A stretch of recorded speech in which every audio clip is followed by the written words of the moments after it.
আসসালামু আলাইকুম। সবাই কেমন আছেন? আশা করছি সবাই ভালো আছেন। চাঁদপুরের কিছু স্মৃতি। ট্রলারে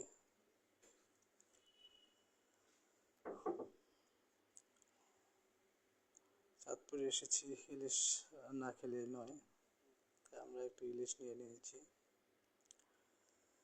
এই তো কাটা বাছা চলছে, এখানে কেটে পিস করে দিবে, তারপরে ফ্রাইয়ের জন্য দিয়ে দেওয়া হবে। চাঁদপুরের ইলিশ শুনেছি অনেক টেস্টি, আগে যদিও খাওয়া হয়েছে। এদিকে কাটা বাছা কমপ্লিট, রান্নার জন্য প্রস্তুত। এই যে ফ্রাই শুরু হয়ে গিয়েছে, সাথে বেগুনের চপও আছে।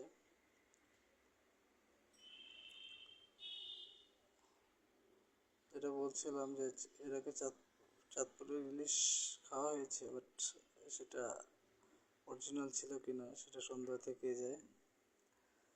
চলে যাওয়ার মুহূর্তে কিছু পদ্মার কিছু ঢেউ দৃশ্য ধারণ করার চেষ্টা করছি। ওই যে দূরে কার্গো জাহাজগুলো দেখা যাচ্ছে, অনেকগুলো জাহাজ একসাথে আসতেছে। আবহাওয়াটা মোটামুটি ভালোই ছিল, মেঘলা আবহাওয়া, আর স্রোত মোটামুটি ছিল, অত বেশি না। এদিকে রায়হান ভাই অলরেডি ভাজাভাজি শুরু করে দিয়েছে, আর সবাই বলছে অবশ্যই টেস্টি হতে হবে। আর রায়হান ভাই চেষ্টা করছে, টেস্টি না হলে নাকি মানে দায় নিতে হবে রায়হান ভাইকে।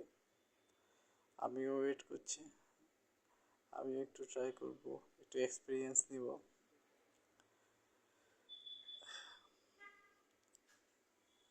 এই যে আমারও পালা,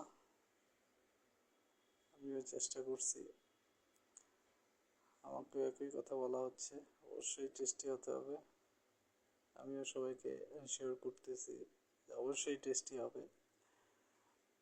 এই তো ইলিশ ফ্রাই চলছে, ফ্রাই মোটামুটি শেষ।